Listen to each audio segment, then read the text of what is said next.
خليني افرجك على اغرب مكان شفته في تونس. صاحبها قرر انه يعملها زي فكره سفينه نوح، انه يجيب كل الحيوانات في مكان واحد عشان تشوف الحيوانات حتى لو هي مش موجوده في تونس. في اغرب طيور في العالم، كل حاجه منها الذكر والانثى. ليه متجوز 4 بقى؟ ده ما ينفعش في تونس، ده غلط.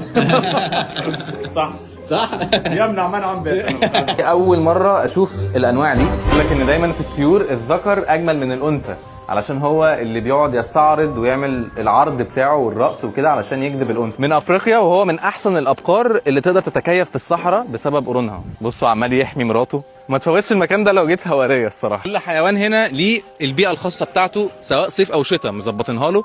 هنا اكتر من 35 نوع دجاج، تفضل بقى تتفرج على كل نوع وتشوف المعلومات عنه. ديك الحبشي حديقه استوائيه، ده لسه ده هنخش. دي بابايا، دي من احلى الفواكه اللي كلتها حرفيا.